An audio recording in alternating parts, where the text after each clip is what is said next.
Hello student, welcome to DK sir official. मैं DK sir आप लोग के बीच में लेके आ गया हूँ चैप्टर नंबर अगला, जो चैप्टर का नाम गतिमान आवेश तथा चुंबकीय क्षेत्र। गतिमान आवेश तथा चुंबकीय क्षेत्र में आप पढ़ेंगे नियम। पहले तो इसमें पढ़ेंगे बायो सेवर्ट लॉ क्या होता है। तो आइए हम बताते हैं बायो सेवर्ट का नियम। तो बायो सेवर्ट का जो नियम है, दो वैज्ञानिक थे, फ्रांस के दो वैज्ञानिक थे, बायो तथा सेवर्ट ने। उन्होंने एक नियम दिया, और यह जो नियम दिया ओस्टेंड और फ्लेमिंग के नियम के बेस के आधार पर दिया। ओस्टेंड ने बताया कि यदि जब किसी चालक में धारा प्रवाहित की जाती है तो उसके चारों ओर चुंबकीय क्षेत्र उत्पन्न हो जाता है। ओस्टेंड ने कहा, ठीक ना। उसी के अकॉर्डिंग में एक फ्लेमिंग ने, जो क्लास 10th में बताया गया है आपको, फ्लेमिंग का राइट हैंड रूल बताया गया है। यदि किसी चालक में धारा प्रवाहित की जाती है, ठीक ना, ध्यान से देखिए, यदि किसी चालक में धारा प्रवाहित की जाती है तो धारा के लंबवत दिशा में एक बल कार्य करता है और उस चालक के चारों ओर एक चुंबकीय क्षेत्र उत्पन्न हो जाती है। धारा के लंबवत दिशा में चुंबकीय क्षेत्र उत्पन्न आपका फ्लेमिंग्स लॉ है। तो इन्हीं दो लॉ के बेसिस को मानते हुए फ्रांस के वैज्ञानिक बायो तथा सेवर्ट ने नियम दिया, जिसे बायो सेवर्ट का नियम कहते हैं का नियम। तो आइए बायो सेवर्ट का नियम हम बताते हैं, लिखते हैं। फ्रांस के, इसको दो पार्ट में डिवाइड कर लेते हैं बोर्ड को। फ्रांस के वैज्ञानिक बायो तथा सेवर्ट ने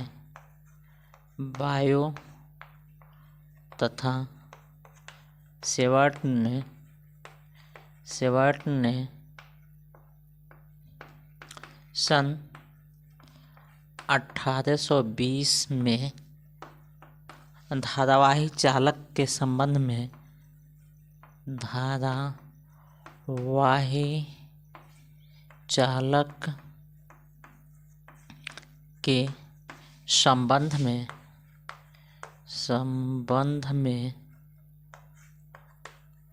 एक नियम दिया,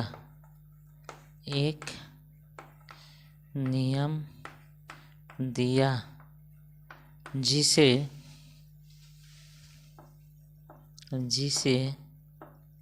बायो सेवर्ट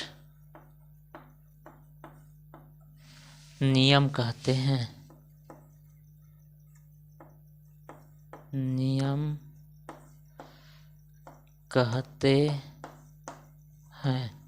इसको क्या कहते हैं?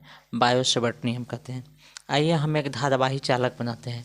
देखिए, ये सपोज करते हैं कोई XY चालक है। अब इस चालक में धारा प्रवाहित हो रही है I। इस चालक में धारा प्रवाहित होगी तो इसके चारों ओर चुंबकीय क्षेत्र उत्पन्न हो जाएगा according to the Fleming law और ओस्टेंड के प्रयोग के अनुसार। मान लेते हैं इस चालक की लंबाई जो है वह स्मॉल l है, ठीक ना। अब चालक के एक स्मॉल अवयव, मतलब चालक के एक स्मॉल भाग से एक छोटे भाग से कोई एक बिंदु मान लेते हैं P, ठीक ना। अब इसके चारों चुंबकीय क्षेत्र उत्पन्न हो जाएगा इस चालक के चारों। तो इस छोटे खंड से P बिंदु पर चुंबकीय क्षेत्र की तीव्रता कितनी होगी वही निकालना है, और उसी नियम को हम क्या कहते हैं? बायो सेवर्ट का नियम कहते हैं। तो अब मान लेते हैं जो ये अल्पखंड है इसकी लंबाई dl हो गई, ठीक ना। अब यहाँ से यहाँ तक एक बिंदु लाइन खींच देते हैं। अब जो लाइन खींचेंगे तो इस लाइन की लंबाई कितनी है? तो r मान लेते हैं। अब यह कितने अंश का कोण इस चालक के साथ है लंबाई बना रहा है, तो उसको हम थीटा मान लेते हैं। अब इसमें नियम देखते हैं क्या क्या है।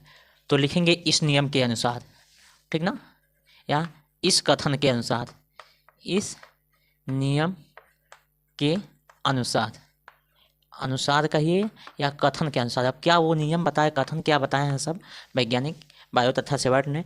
पहला कथन ध्यान से समझ, चुंबकीय क्षेत्र जो यहाँ पे है, चुंबकीय क्षेत्र को डेल बी से लिखेंगे, क्योंकि लंबाई अगर अल्प है तो चुंबकीय क्षेत्र अल्प होगा। लिखेंगे चुंबकीय क्षेत्र, देखिए चुंबकीय क्षेत्र डेल बी धारा के अनुक्रमानुपाती, यहीं तक लिख दे रहे हैं, होता है, ठीक ना। यानी होता है, यानी हम कहें तो अनुक्रमानुपाती डेल बी, यानी डेल बी डायरेक्टली प्रोपोर्शनल आई, कहने का मतलब है धारा का प्रवाह जितना बढ़ाएंगे उतना ही चुंबकीय क्षेत्र का मान क्या होगा, बढ़ेगा। पहला कथन यही है। दूसरा कथन है, ध्यान से देखिए, दूसरा है अवयव की, अवयव अवयव इसको कह रहा है, अवयव से पी बिंदु तक मिलने वाली लिखते हैं, मिलने वाली रेखा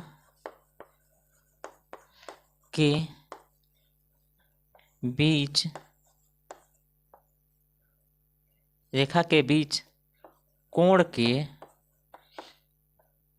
अनुक्रमानुपाती होता है। यानी इसमें चुंबकीय क्षेत्र को आगे नहीं लिखे हैं, अवयव से पी बिंदु तक मिलने वाली रेखा के बीच के कोण के अनुक्रमानुपाती होता है। यानी जो चुंबकीय क्षेत्र होता है डेल बी, वह इसके बीच में जो कोण है इसके अनुक्रमानुपाती होता है। कोण के जया के लिखे हैं, कोण की, यहाँ पे थोड़ा सा छूट गया है, देखिए, कोण की जया के अनुक्रमानुपाती होता है, ठीक है ना। अनुक्रमानुपाती बोले तो चुंबकीय क्षेत्र जो होगा, जया को हिंदी में कहते हैं sine, equal to sine theta है। यानी कोण जितना ही बढ़ाएंगे चुंबकीय क्षेत्र का मान उतना ही बढ़ेगा। तीसरा पॉइंट होगा आपका, ध्यान से देखिए, तीसरा चुंबकीय क्षेत्र, यहाँ पे इसी से लिख देते हैं, चुंबकीय क्षेत्र दूरी के, ये द है जी, दूरी के वर्ग के व्युत्क्रमानुपाती होता है, ठीक ना, होता है। यानी del be directly proportional 1/r², दूरी के क्या हो गया, व्युत्क्रमानुपाती। और चौथा स्टेटमेंट क्या दिए थे बायो तथा सेवर्ट ने, लास्ट स्टेटमेंट है कि लंबाई के अनुक्रमानुपाती। यानी चुंबकीय क्षेत्र चालक के लंबाई के अनुक्रमानुपाती होता है। किसी बुक में आपको दे दिया होगा कि चौथा स्टेटमेंट है वो तीसरे नंबर पे दे दिया होगा या दूसरे पे दे दिया होगा, लेकिन सबको मिलाएंगे तो एक ही होगा, डेल बी जो अल्प लंबाई है इसके अनुक्रमानुपाती, यानी डेल एल या अनुक्रमानुपाती। अब चारों नियम मिलाने पे लिखेंगे, उपरोक्त नियम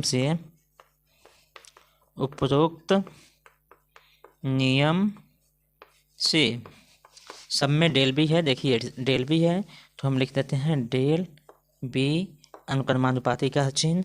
उसके बाद क्या, आई, उसके बाद इसको लिखते हैं डेल एल, उसके बाद क्या है, साइन थीटा, और इसके मल्टीपल में 1/r²।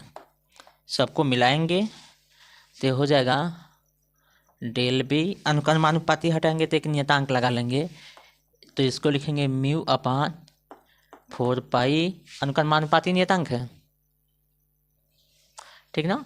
इसको म्यू नहीं μ0 लिखते हैं, /4π I D L sine theta, I del L sine theta बटा r²। यही जो फार्मूला निकल के आया, यही बायो सेवर्ट के नियम का फार्मूला, ठीक ना। ये बहुत ही इंपॉर्टेंट है, इसको नोट कर लीजिए, ये कई बार बोर्ड एग्जाम में पूछा भी है, ठीक ना। रूप, तीसरा वेक्टर रूप लिख देते हैं, वेक्टर रूप। तो वेक्टर यह डी बी है ना, तो ये डेल बदल जाएगा, तो यह हो जाएगा डी बी इक्वल टू μ0/4π, इसी को चेंज कर दे रहे हैं। देखिए वेक्टर रूप में होगा तो आप पढ़ें वेक्टर में एक cross B equal to A B sine theta, ठीक ना। तो साइन थीटा को हटा दें तो इसको एक क्रास बी लिख सकते हैं, यानी साइन थीटा को हटा दें तो इसमें क्रास हो सकता है, तो इसमें को लिख सकते हैं, आई इसमें ले लेते हैं बाहर, साइन थीटा को हटा देंगे। अब सपोज कहते हैं ऊपर नीचे आर से इधर गुणा कर दें, आर से नीचे कर दें।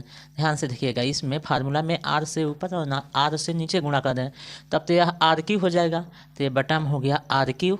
ध्यान से देखिए, और ये डेल एल आर हो गया, तो डेल एल आर को इसके अकॉर्डिंग में हम लिखें तो इस ए को मान लेते हैं डेल एल, बी को मान लेते हैं आर, तो यानी A B R sine theta हो गया। तो इस दोनों को क्रॉस में लिख सकते हैं, यानी डेल एल के जगह पे, ए के जगह पे हम लिख सकते हैं डेल एल क्रॉस, और बी की जगह पे हम लिख सकते हैं, यहाँ पे आर है तो आर मान लेंगे, ठीक ना। और ये आपका वेक्टर फॉर्म हो गया, तो इसको भी आप लोग लिख सकते हैं वेक्टर रूप में, बायो सेवर्ट का नियम। ठीक है, अगला क्वेश्चन देखिए, जो हम वृत्ताकार क्षेत्र की तीव्रता, इसमें ध्यान से आप लोग देखिए, हम वृत्ताकार एक लूप बनाते हैं। देखिए आप लोग ध्यान से फिगर को देखेंगे तो समझ में आ जाएगा। मान लेते हैं एक ये चालक है, चालक से हम बना रहे हैं वृत्ताकार लूप, ये सर्कुलर लूप हो गया। अब लूप हो गया तो इसका सेंटर होगा, यानी सेंटर को हम यहाँ पे ओरिजिन मानते हैं, सेंटर को हम ओ से मानते हैं, ठीक है ना। अब इस सेंटर से सरफेस तक की दूरी, यानी इस जो वृत्ताकार कुंडली बनाए इसके सरफेस तक की दूरी, यानी इसका रेडियस जो मान लेते हैं स्मॉल ए, ठीक है। अब देखिए इस ओ बिंदु से, ठीक ना, ओ बिंदु से एक्स डिस्टेंस पे, एक्स दूरी पे एक बिंदु मानते हैं पी, एक बिंदु क्या मान लिए पी, और इसी पी बिंदु पे चुंबकीय क्षेत्र ज्ञात करना है। ध्यान से देखिए, तो मान लेते हैं चालक की लंबाई जो है, ठीक ना, वो एल है, ये पूरे चालक की लंबाई मानते हैं, जो स्फीयर में बनाए हैं ना, इसको गोली बनाए, तो इस पूरे की लंबाई हम एल मानते हैं। अब इस पे एक स्मॉल अवयव लेते हैं, यहाँ पे ध्यान से देखिए, इस अवयव का नाम ए बी लिखते हैं, ठीक है। अब ए बी अवयव है, तो ए बी अवयव के भी कारण बिंदु पी पे चुंबकीय क्षेत्र होगा, जिसे बायो सेवर्ट के नियम में हम बताए हैं, ठीक ना, अल्प बिंदु के कारण चुंबकीय क्षेत्र, सेम टू सेम इस तरह।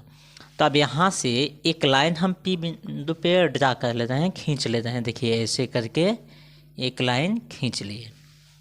अब देखिए जो ए बी बिंदु के मिडिल पॉइंट है, यहाँ से पी की दूरी जो है वो स्मॉल आर है, ठीक ना, पी की दूरी कितनी है स्मॉल आर है। अब ध्यान से देखिए, अब इस बिंदु के कारण यानी स्मॉल आर दूरी पर बिंदु पी पर चुंबकीय क्षेत्र निकालना है, तो चुंबकीय क्षेत्र निकालेंगे अल्प अवयव के कारण, तो यहाँ पे चुंबकीय क्षेत्र जो होगा वो भी अल्प होगा।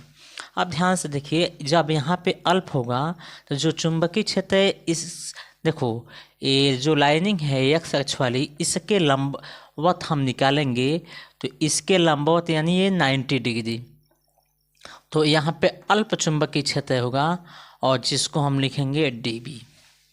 बात समझ में आया।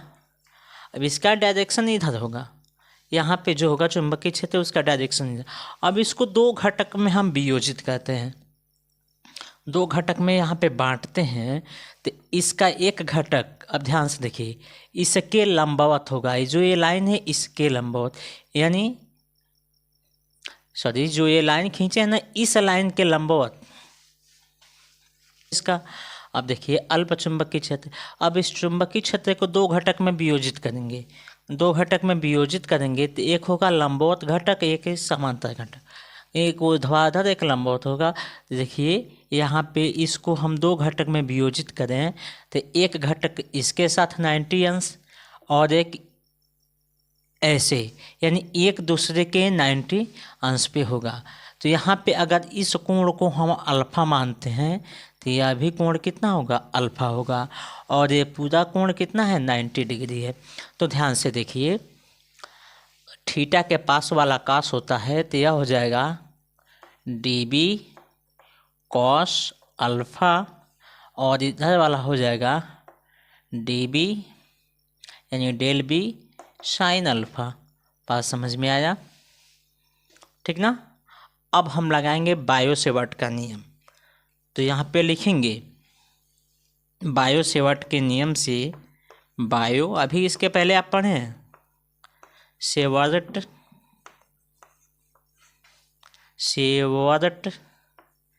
के नियम से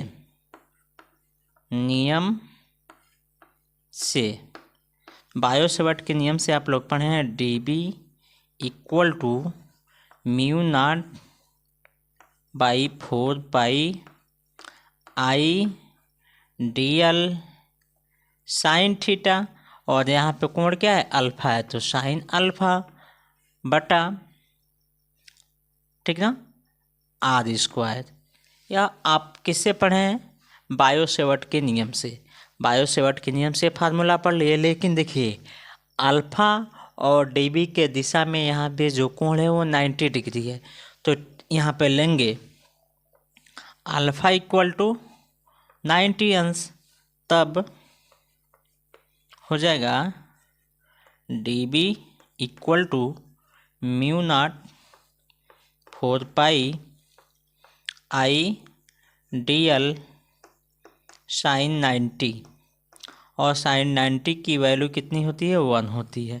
तो यह लिखेंगे del B equal to mu naught by 4 pi I D L, delta L D L लिख रहे हैं, डी एल बटा आर स्क्वायर।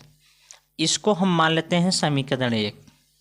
अब देखिए जैसे ये अल्प अवयव ए बी माने हैं, वैसे इसके अपोजिट साइड में एक अवयव ए डैश बी डैश लेंगे। अब इसके भी कारण बिंदु पी पे चुंबकीय क्षेत्र निकालेंगे।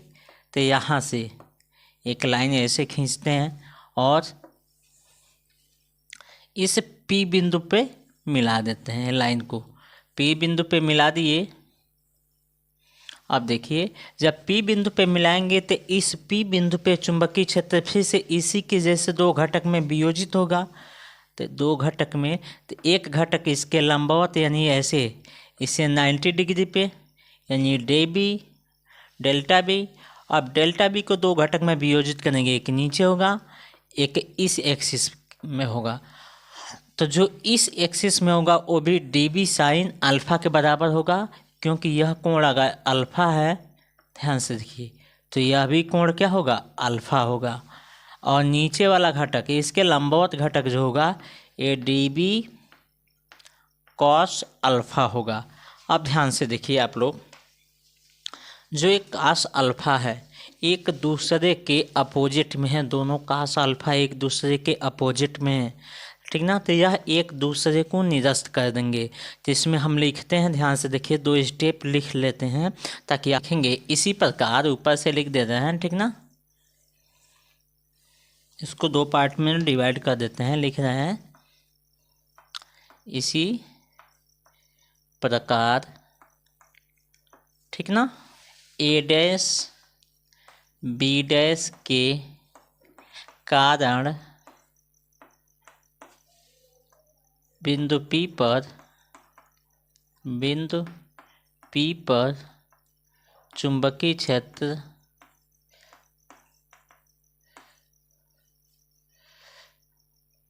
dB होगा। अतः ऊर्ध्वाधर घटक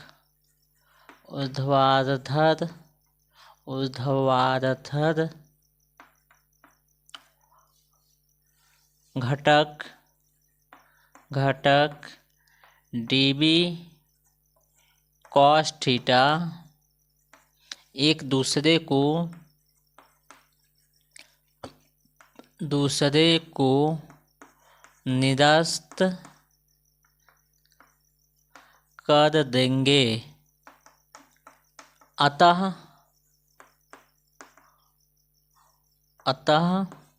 dB साइन अल्फा जुड़ जाएगा। अब क्यों जुड़ेगा, क्योंकि दोनों का डायरेक्शन सेम है, तो ये तो जुड़ ही जाएगा। तो यहाँ पे लिखेंगे तब चुंबकीय क्षेत्र अक्ष के अनुदिश होगा।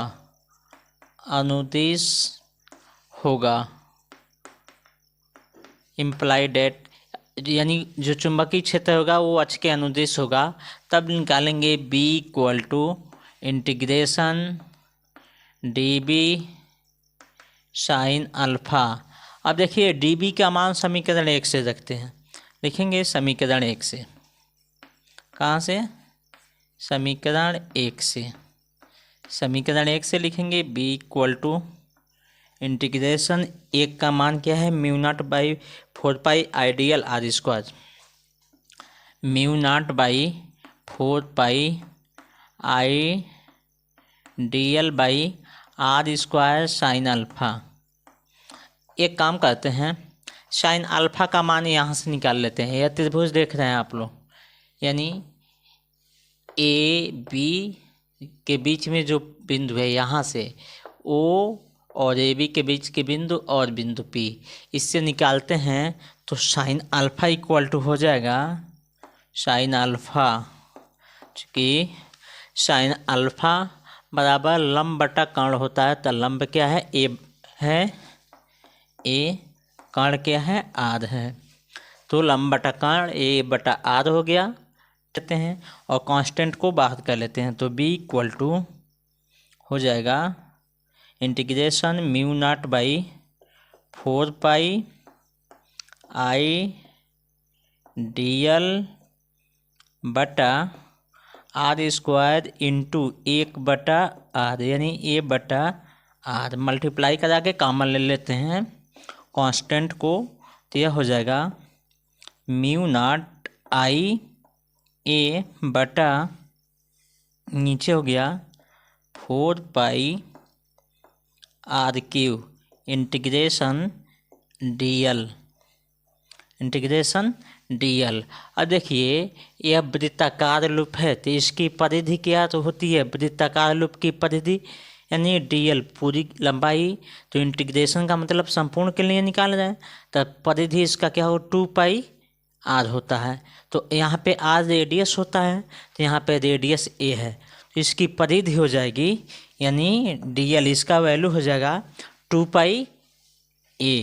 तो यहाँ इसको सॉल्व करते हैं, ध्यान से देखिए, यहाँ लिखेंगे b equal to mu naught I, ठीक है, a अपान r³ 4πr³ और इसका वैल्यू हो गया 2πa, पाई से पाई कैंसिल, 2 से 2 2 जब 4, यानी 2 बाद में कट गया, b इक्वल टू हो गया म्यू नॉट अपान 2 और ये हो गया आई ए बटा r³।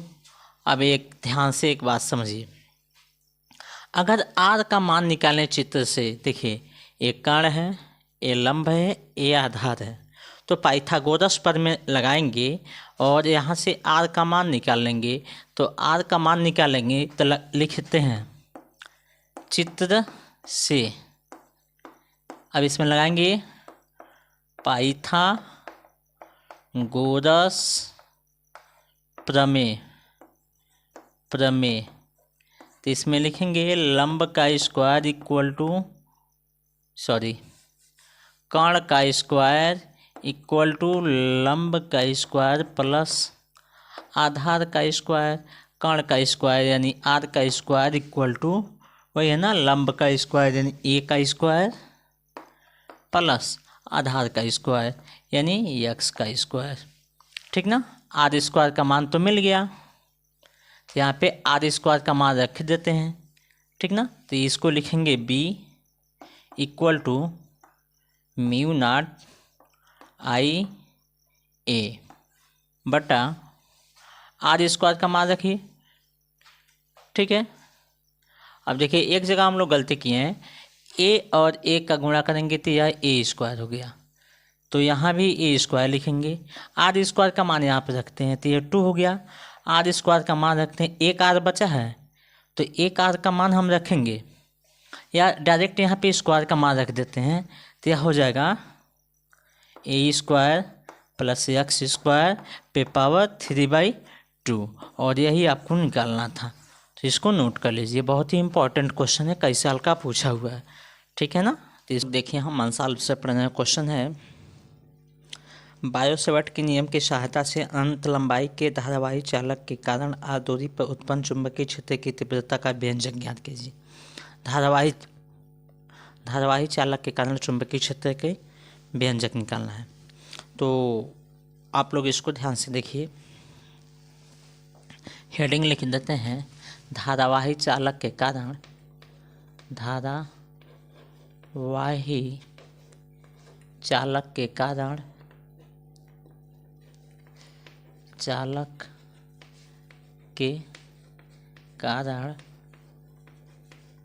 चुंबकीय क्षेत्र, ठीक ना। इसका डेरिवेशन देखिए, बहुत ही तगड़ा, बहुत ही इम्पोर्टेंट ये डेरिवेशन है।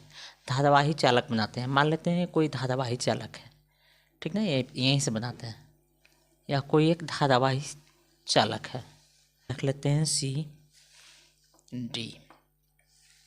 इसके किसी बिंदु ओ से, इस बिंदु को ओ मानते हैं, इस ओ बिंदु से स्मॉल आर दूरी पर एक बिंदु P है और इसी बिंदु P पे चुंबकीय क्षेत्र निकालना है। अब मान लेते हैं ये सी डी जो चालक है, इसमें धारा I प्रवाहित हो रही है। तो धारा I प्रवाहित हो रही है, इसकी लंबाई अगर हम मान लें, इसकी लंबाई है स्मॉल l है। अब इसकी लंबाई स्मॉल l है, तो ये जो सी डी चालक है इस पे एक अल्प लंबाई लेते हैं, ठीक ना। उस अल्प लंबाई को हम मानते हैं, ये नीचे वाला का लेते हैं E और ऊपर वाला F लेते हैं। अब E बिंदु से P बिंदु पे एक लंब खींचते हैं ऐसे, और इस लंब की जो लंबाई है उसको हम x लेते हैं, और F से भी एक लंब P पे खींचते हैं, ठीक ना, ऐसे। अब देखिए यहाँ पे एक कोण बन रहा है, इस कोण को हम लेते हैं फाई, तो यहाँ भी एक कोण बनेगा अल्प, इसको लेते हैं डी फाई। बात समझ में आ गया। अब देखिए दोनों ये जो लाइन है एक दूसरे से एक छोटा एक बड़ा है, ऊपर वाला बड़ा नीचे वाला छोटा, तो इसको हम बराबर करें तो यहाँ से इस पे एक लंब खींच लेते हैं, लंब खींच लिए। देखिए इसको सी माने, इसको डी माने, इसको ई माने, इसको एफ, ई थोड़ा बड़ा लिख देते हैं, इसको ई मानते हैं, ठीक ना, दिखाई देगा, इसको एफ है। अब देखिए जो यहाँ पे बिंदु है इसको हम जी मानते हैं, और यहाँ पे जो कोण बना इसको हम थीटा मानते हैं, ठीक ना। अब देखिए ये अल्प लंबाई लिए हैं, तो पूरी लंबाई l है, तो अल्प लंबाई हम ले लेते हैं डेल l, ठीक है ना। अल्प लंबाई को हम किससे लिए, डेल l से। यहाँ तक बात समझ में आ गई। अब इसमें हम लगाएंगे बायो-सेवर्ट के नियम, लिखेंगे अल्प बायो-सेवर्ट के नियम से, यहाँ पे लिख लेते हैं बायो-सेवर्ट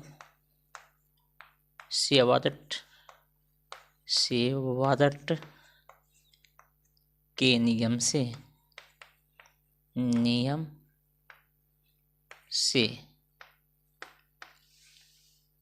अल्प अवयव लिखते हैं, अल्प अवयव के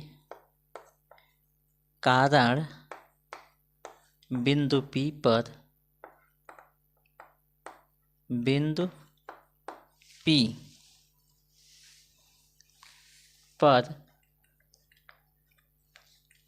चुंबकीय क्षेत्र, चुंबकीय क्षेत्र लगाएंगे बायो-सेवर्ट के नियम से, तो डेल बी इक्वल टू हो जाएगा म्यू नॉट बाई 4 पाई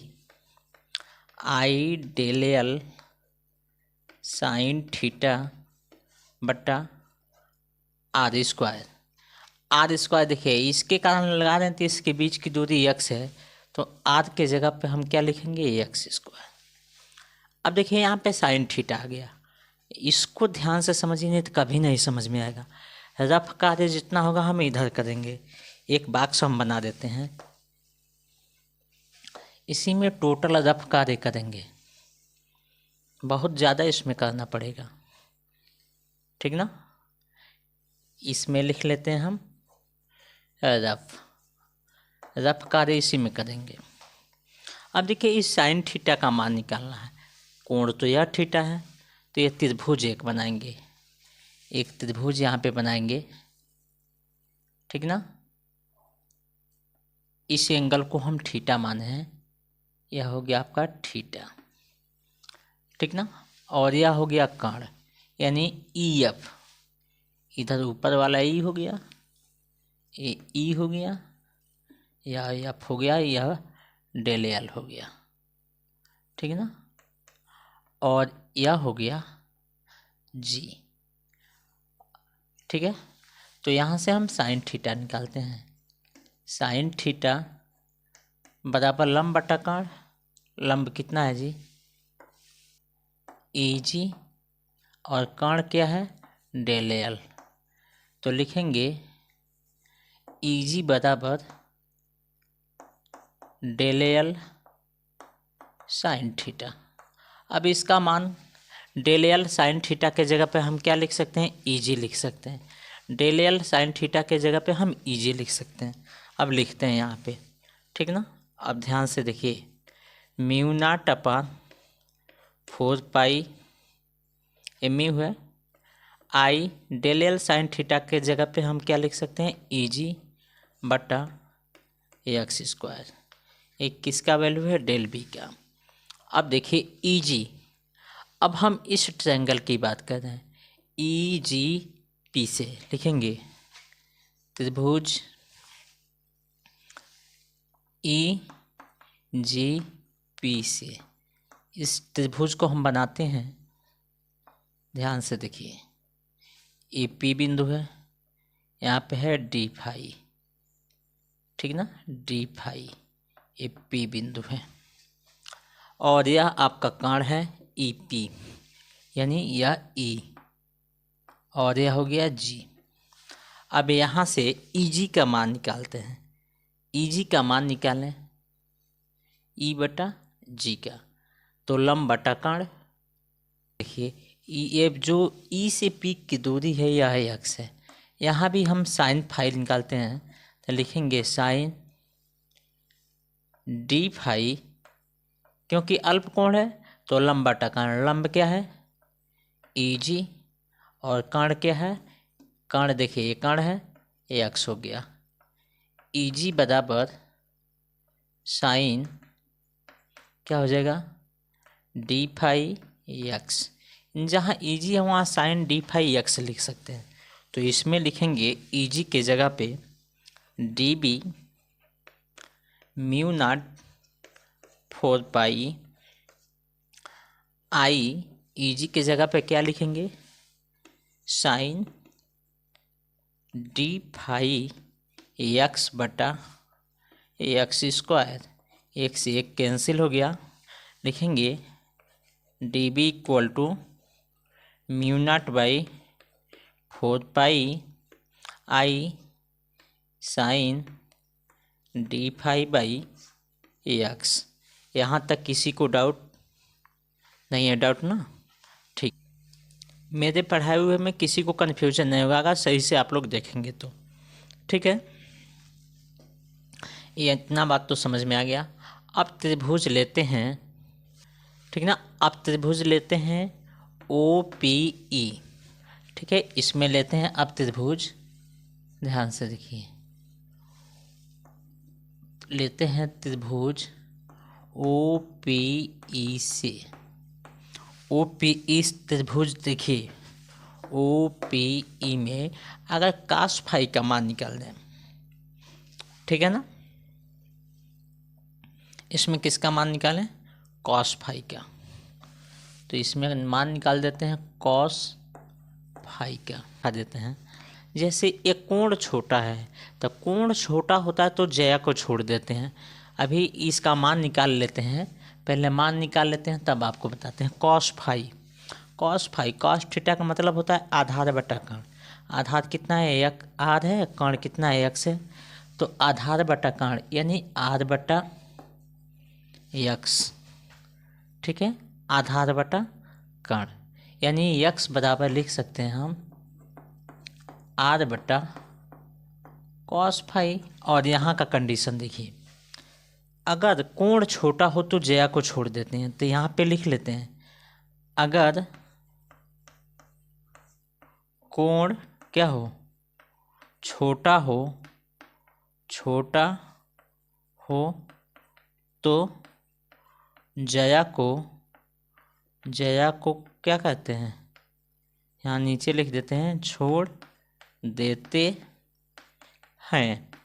तो यानी जया को छोड़ देंगे, तो इसमें जया को जब छोड़ेंगे तो इसको लिख सकते हैं ना साइन डी फाई एक्स बराबर डी फाई एक्स, इतना लिख सकते हैं, ठीक ना। तो यहाँ पे एक्स से एक्स कैंसिल हो गया है, यानी साइन डी फाई, ठीक ना। तो साइन डी फाई बराबर हम केवल डी फाई लिख सकते हैं, तो यह लिखेंगे म्यू नॉट 4 पाई आई, जया को छोड़ देंगे तो डी फाई बाई एक्स हो गया, ये डेल बी का मान हो गया। अब देखिए डी फाई एक्स का मान हम वहाँ से रख दें, एक्स का मान निकालें यहाँ से आर कास फाई, तो एक्स का मान रखेंगे, तो एक्स का मान रखेंगे, लिखेंगे उपरोक्त से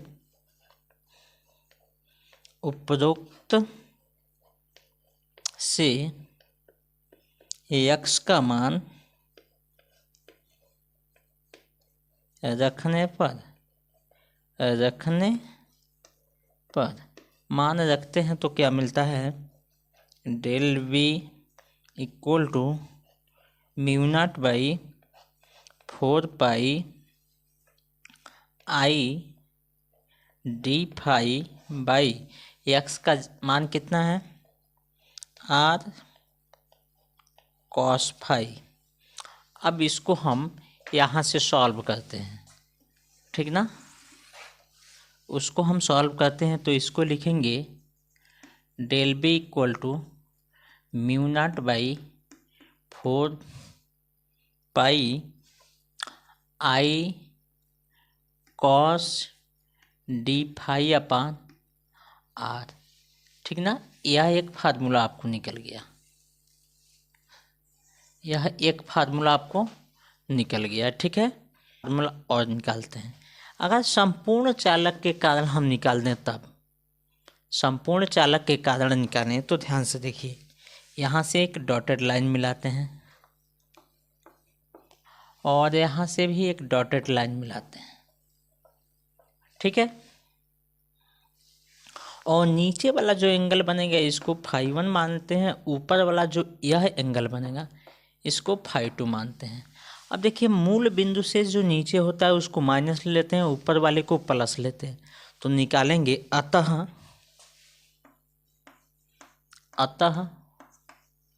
संपूर्ण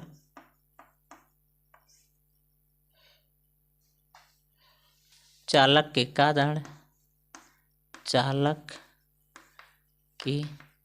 कारण चुंबकीय क्षेत्र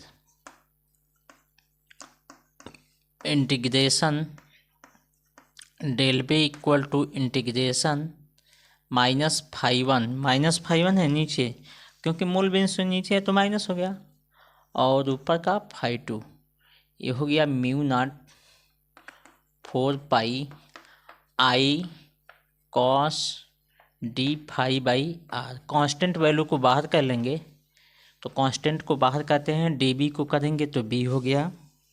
अब ध्यान से देखिए, और ये हो गया म्यू नॉट 4 पाई आई बट्टा आर इंटीग्रेशन φ1 से φ2 तक कॉस डी फाई का करेंगे तो साइन, ठीक ना। देखिए यहाँ पे एक छूटा है कॉस फाई डी फाई, यहाँ पे छूटा है कॉस फाई डी फाई, यहाँ छूटा है cos phi D phi, by mistake से छूट गया है, यहाँ देखिए कॉस फाई लिखे हैं, ठीक ना। अब कॉस फाई का करेंगे तो ये साइन फाई हो जाएगा, तो mu naught by 4 pi I by R, इसको करेंगे तो कॉस का हो जाएगा साइन फाई, लिमिट φ1 से φ2 तक कॉस का। देखिए upper limit minus lower limit करेंगे, नीचे वाला तो वैसे माइनस है, एक बार अपर लिमिट एक बार लोअर लिमिट, तो इसको घटाते हैं mu naught by 4 pi I by R, तो एक बार फाई की जगह पे φ2 रखेंगे, साइन φ2 माइनस साइन, देखिए -φ1 है। अब इसको सॉल्व करिए तो माइनस माइनस से प्लस हो जाएगा, तो इसको लिख सकते हैं म्यू नॉट बाई 4 पाई आई बटा आर, इसको लिख सकते हैं पहले फाई 1 को लिखते हैं, साइन फाई 1 माइनस प्लस हो जाएगा साइन फाई 2, ठीक ना। और यही आपका फार्मूला आ गया संपूर्ण चालक के कारण चुंबकीय क्षेत्र का, ठीक है ना। बहुत ही इम्पॉर्टेंट है, इसको आप लोग नोट कर लीजिए।